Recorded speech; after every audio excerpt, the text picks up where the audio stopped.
Claire had imagined her 32nd birthday as the kind of night she would replay in her mind for years, an evening touched with warm light, laughter drifting under the canopy of her new backyard, and the gentle reassurance that years of sacrifice had finally led her somewhere solid. Riverton's late summer air carried a soft coolness as guests mingled beneath amber string lights that swayed lightly with the breeze. Before I continue, please hit the like button, subscribe to the channel, and tell me where you're watching from today. Claire moved among them with a calm pride, still adjusting to the fact that she and her husband, Evan, had built a home that felt earned rather than inherited. Her tech startup, once just an idea scribbled in the margins of a notebook, now breathed with real momentum. Tonight was meant to honor that journey. When Evan handed her a small wrapped box, the room seemed to pause. Inside lay a sleek glass sculpture, an abstract flame symbolizing the persistence that had carried her this far. Emotion tightened her throat. And then, like a cord snapping, the atmosphere shifted. Her brother, Ryan, slipped through the gate, late and silent, shoulders tense, his gaze fixed on her with a strange intensity. He didn't greet anyone. He simply watched, as though waiting for a cue only he could hear. A quiet warning stirred inside Claire, though she tried to ignore it. The night, however, had already begun to tilt. Claire lifted her glass, ready to thank everyone for coming, ready to reclaim the moment Ryan's arrival had unsettled. But before she could speak, movement flashed at the edge of her vision. Ryan stepped forward abruptly, his expression tightened with something sharper than irritation, something festering. In one sweeping motion, he swung his champagne flute toward the dessert table, sending pastries skidding and sugar dust scattering across the linen like shattered celebration. Conversations choked off mid-sentence. A few guests gasped. Then, without hesitation, Ryan reached for the glass sculpture Evan had gifted her only minutes earlier. Claire's breath caught as he raised it just high enough to make the crowd flinch, then smashed it hard against the patio tiles. The crack echoed across the yard like a small explosion, bits of glass skittering under tables, catching the golden light in broken glints. Ryan pointed at her, arm trembling with rage that had clearly been building long before tonight. "This is what you deserve," he shouted, voice raw. "Pretending you're better than everyone." Evan moved quickly toward him, palms open, urging him to step back. But Ryan shoved him aside, unsteady but unrelenting. Frank rushed in, gathering Ryan in an awkward hold, murmuring apologies to the stunned guests. Claire stood still, heart pounding, realizing her silence, her lifelong attempt to keep peace, no longer protected anything. Tonight, her family's fractures had stepped into the light. Inside the kitchen, the muffled sounds of anxious guests drifted through the walls, but Claire barely heard them. She leaned her palms against the cool countertop, willing her breath to steady. The broken statue lay outside, but the real fracture, the one inside her, had been widening for years. Through the window, she watched her mother, Linda, hovering protectively near Ryan, soothing him with the softness Claire had rarely received. Growing up, Claire had been the achiever, straight A's, scholarship offers, multiple part-time jobs. She had built her life brick by brick, discipline by discipline, while Ryan drifted from ambition to ambition, painting, photography, guitar, each new passion burning hot for a week before fading. When he fixated on music, she had stepped in, funding studio time, buying equipment, convincing a small label to give him a chance. She had tried to believe in him more fiercely than he believed in himself. Evan entered quietly, placing the salvaged base of the sculpture on the island. The remaining fragment was smooth and cold, a symbol of something she could not repair. He didn't ask questions. He simply rested a steady hand along her back, letting silence speak for both of them. Claire closed her eyes. The night had exposed a truth she could no longer ignore. Love wasn't the same thing as sacrifice, and sacrifice wasn't the same thing as loyalty. Hours later, when the last guest had left and the backyard lights hummed softly in the quiet, Claire sat at the kitchen table with her laptop open. Evan washed dishes behind her, giving her space while also anchoring her with his presence. She navigated to the shared account she'd once created to help Ryan launch his music career. The numbers stared back, $12,000 transferred in a single year. 12,000 hopes. 12,000 disappointments. Evan dried his hands and joined her. "You've given enough," he said gently, not pushing, simply naming what she already knew. Claire nodded. She selected the account, transferred every remaining dollar back into her personal savings, and closed it for good.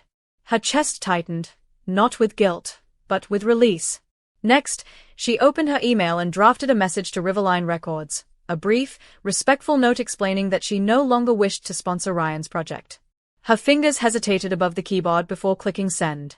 Not out of fear, but from realizing how long she'd lived in the shadow of his spiraling hopes. The email left her outbox like a quiet exhale. Evan squeezed her hand. "It's not revenge," she whispered, almost to herself. "No," he said softly. "It's self-respect." Morning arrived with a relentless stream of notifications. Claire's phone buzzed on the counter as she poured coffee, each vibration carrying a new message from Ryan. Accusations, pleas, threats woven together in chaotic bursts. "You ruined my life. You stole what's mine. You're jealous." Not one word about the destruction he'd caused. Not one acknowledgement of the birthday he'd shattered. Evan glanced at the screen as he scrambled eggs. "His spiraling," he murmured. "He always spirals," Claire replied quietly. "I just used to throw him a net." At work, she forced herself into professional mode. Her team greeted her with warmth and excitement. Their major pitch was scheduled for that morning. Inside the glass-walled conference room, Claire found grounding in the world she had built with her own hands. Here, her competence wasn't questioned. Her resilience wasn't dismissed. After the meeting, another text appeared. "You'll regret this." She didn't flinch. She knew the pattern, panic masquerading as power. She placed her phone face down and returned to her team's roadmap review. Outside the office windows, Riverton glowed with late-morning light. Claire let it settle over her like a reminder. She didn't have to carry chaos simply because it shared her blood. Some storms weren't hers to outrun. They were simply storms she no longer needed to step into. The next day, her father's name flashed across the screen. Claire hesitated before answering, bracing herself. Frank's voice, as always, carried the heavy tone of someone who believed authority and love were interchangeable. "You need to fix this," he said immediately. "Your brother is hurting." Claire closed her eyes. "Dad, Ryan has been hurting for a long time.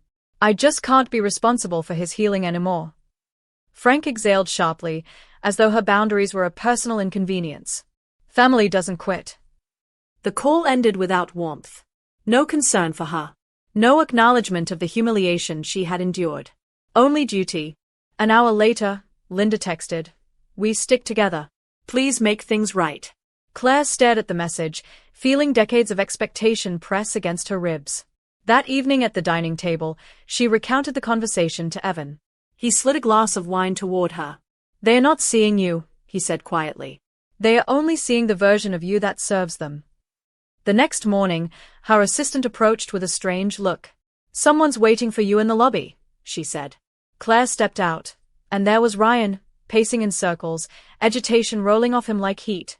Their confrontation, loud and public, would mark the moment she finally understood.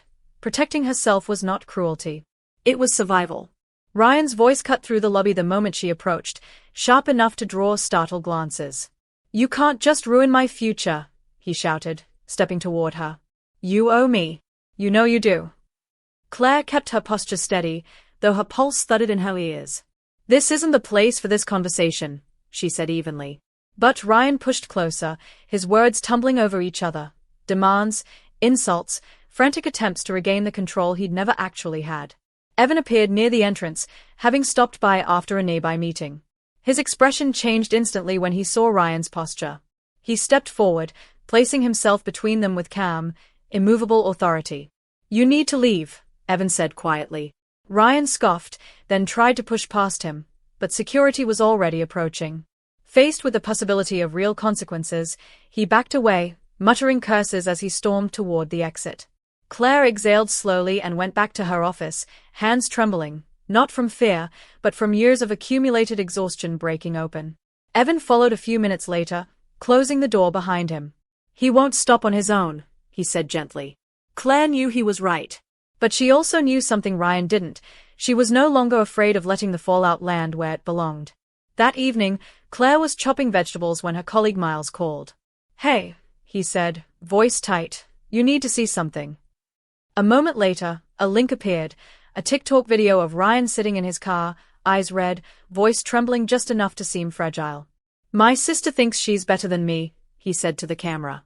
"She abandoned me. Cut me off. Destroyed my career."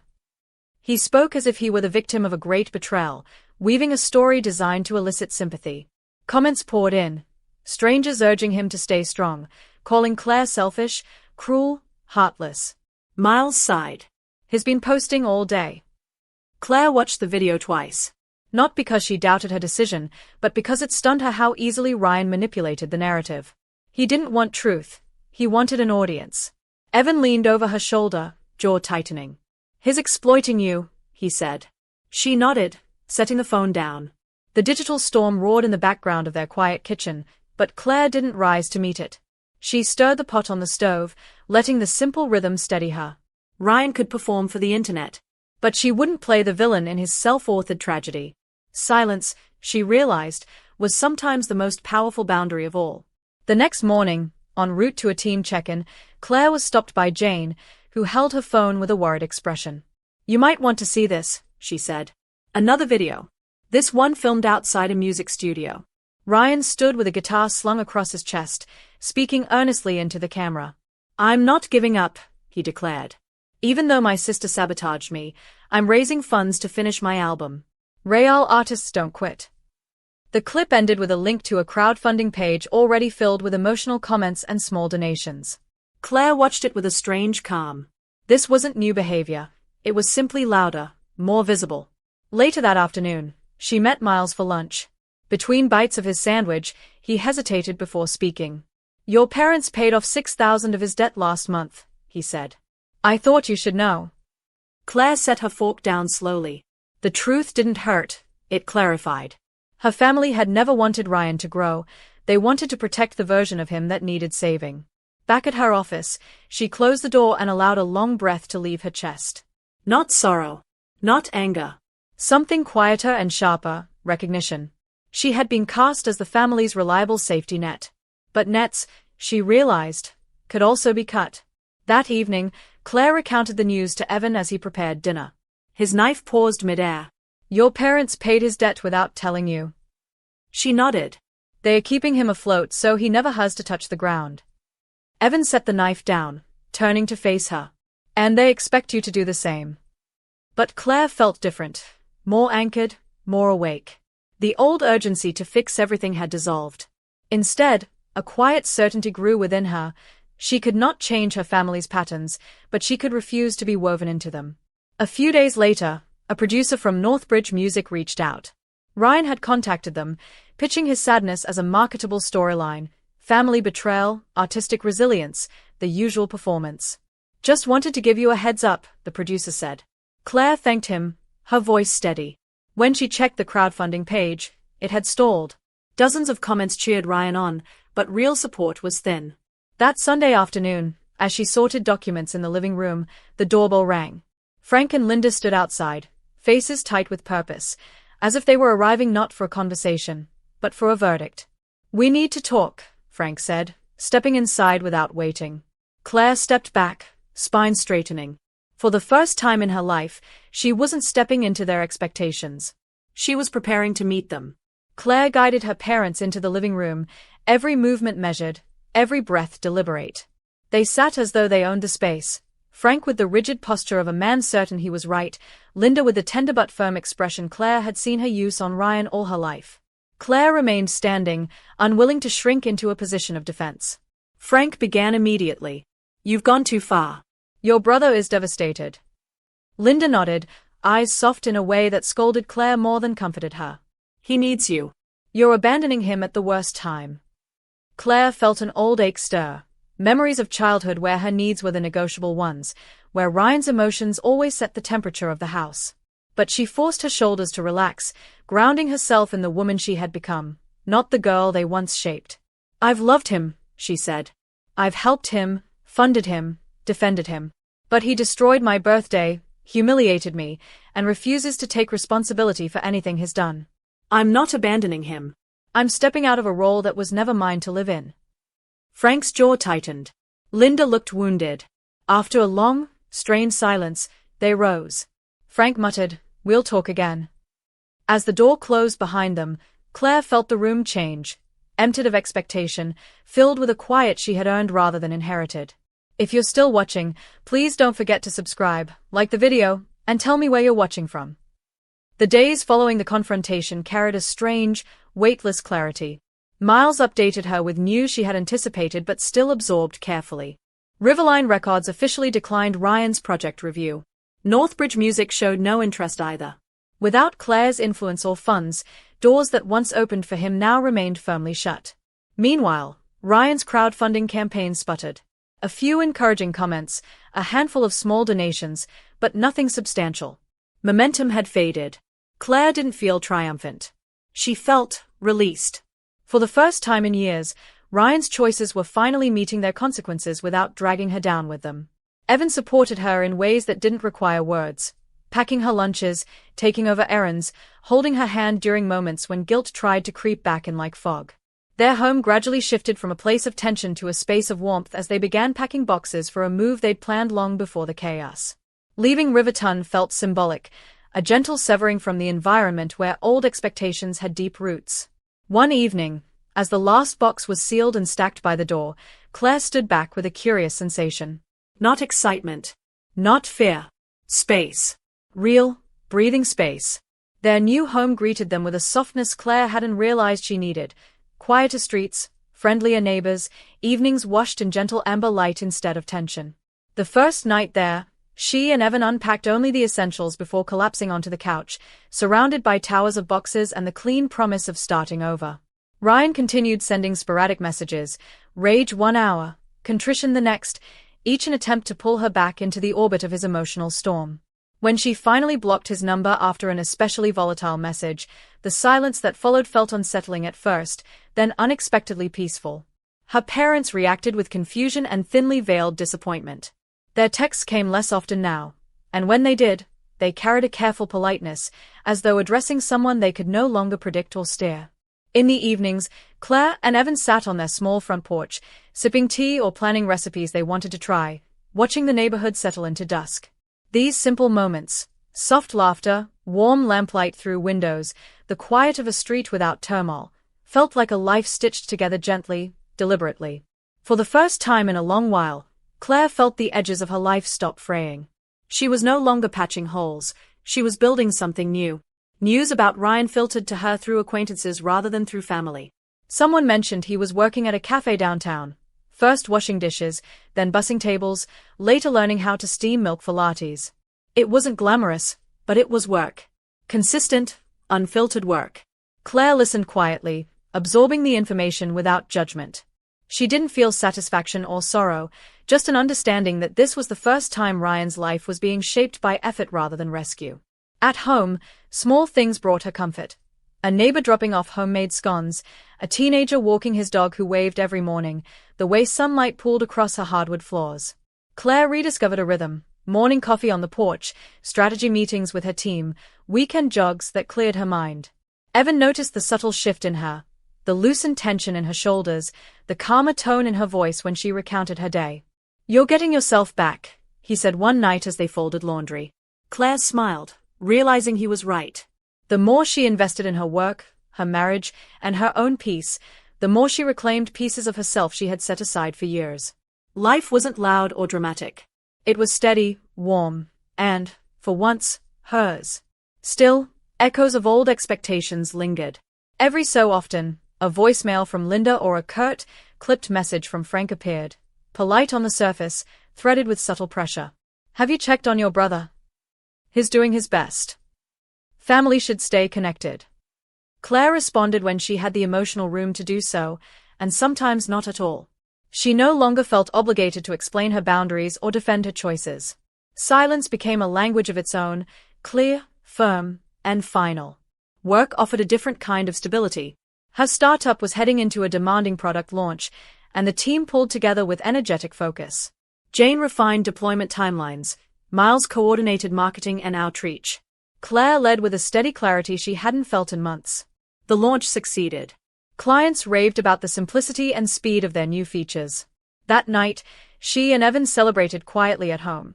Takeout containers on the coffee table, soft music playing, champagne fizzing in mismatched glasses. Claire lifted her glass, feeling a warmth that had nothing to do with alcohol. The moment wasn't grand or cinematic, but it felt honest, earned. A small toast to survival, Yes, but more importantly, to autonomy. She wasn't just moving forward. She was moving on. Even with distance, Claire found herself thinking about Ryan at odd times. While pouring her morning coffee, during quiet elevator rides, sometimes in the middle of a meeting when a stray memory surfaced uninvited. She didn't miss the chaos. She missed the idea of a brother she'd hoped he might someday become. One Saturday, curiosity led her to the cafe where he worked. She slipped inside unnoticed and took a seat in the corner. Ryan moved behind the counter with a focused, almost subdued energy, wiping tables, steaming milk, calling out orders with careful precision. There was no drama, no performance. Just labor. Ordinary, grounding work. Watching him, Claire felt something unexpected. Not guilt, not responsibility, but compassion tempered by distance. His life was finally being shaped by his own choices. She didn't need to intervene. Her parents' calls had tapered off, reduced to formal check-ins devoid of emotional charge. The old tug-of-war for her loyalty no longer had the strength to pull her backward. Later that evening, she and Evan booked a short getaway, nothing extravagant, just a sunlit resort a few hours away. A pocket of peace carved intentionally into their calendar. As Claire clicked the confirmation button, she felt a small, decisive shift. This time, she wasn't escaping anything. She was choosing something. Around the same time, a flicker of opportunity appeared at work, one that demanded Claire's full attention. A major corporate client expressed interest in piloting a new platform her team had been quietly developing. Securing the contract would not only elevate the company's credibility but also stabilize their long-term growth. Claire threw herself into preparation with a focus that felt invigorating rather than draining. She delegated tasks with confidence. Miles handled outreach and presentation decks. Jane fine-tuned the back-end architecture. Interns compiled user data summaries. Evan supported from the background, dropping off hot meals during late work nights, reminding her gently to rest without insisting she stop.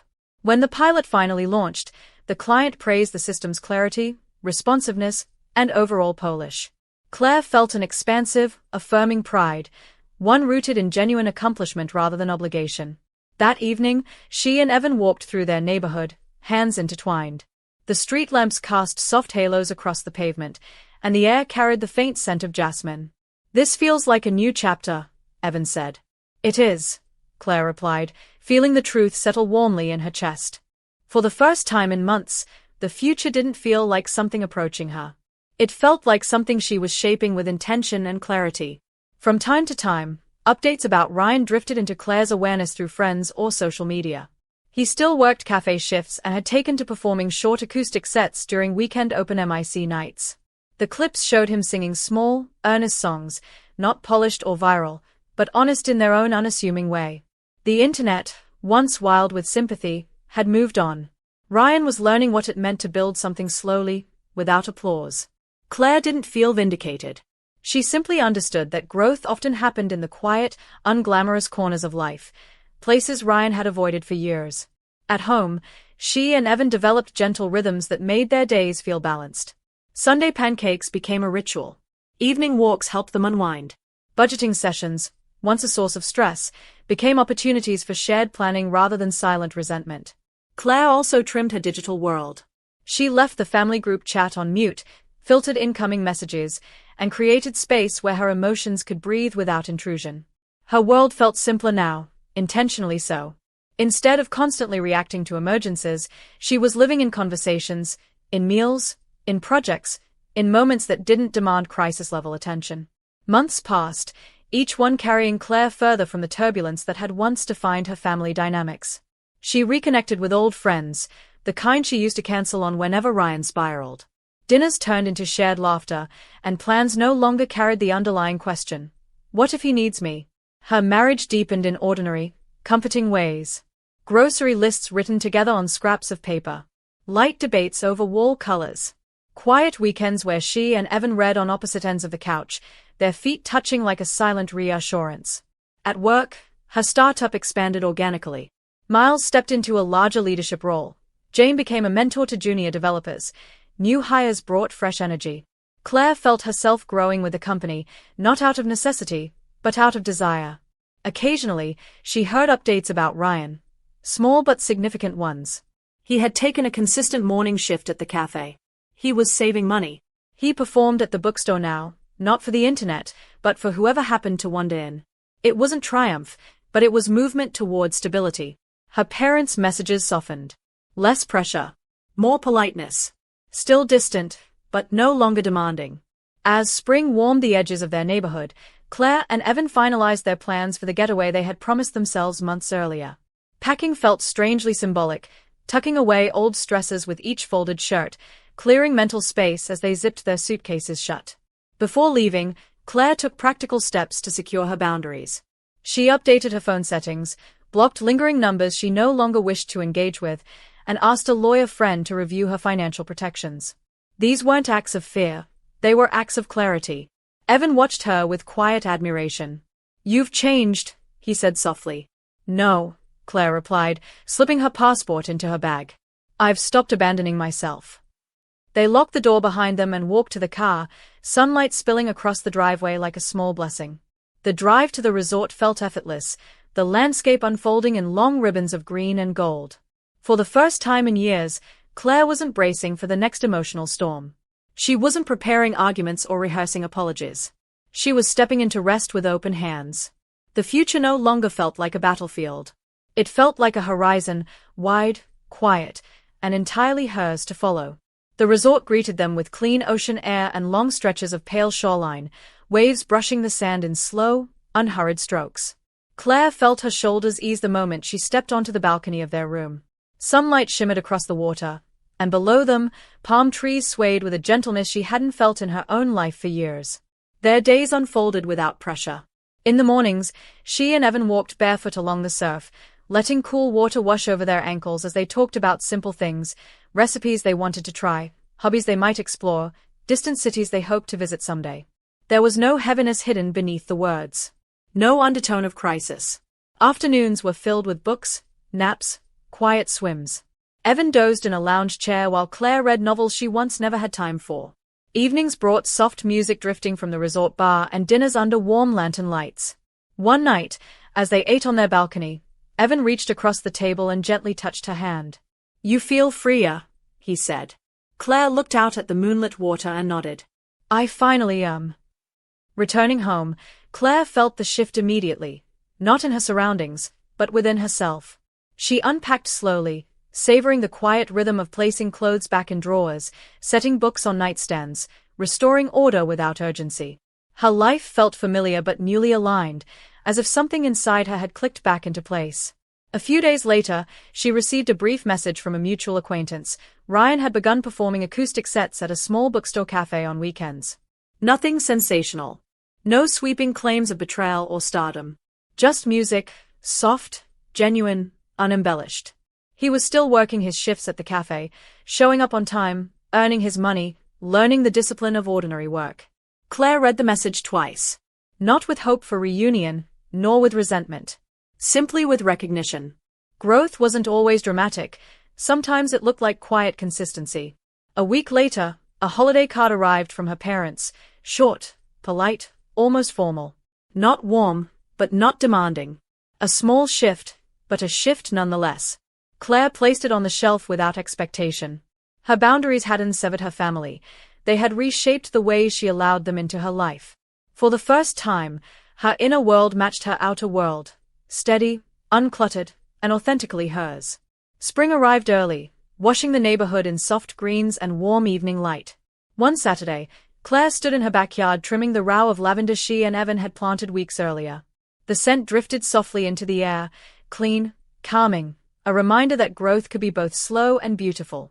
Evan stepped outside with 2 glasses of iced tea, offering her one with an easy smile. "Feels like life finally settled," he said. Claire glanced at the garden, the porch, the quiet street bathed in gold. "No," she replied gently. "I think I finally settled."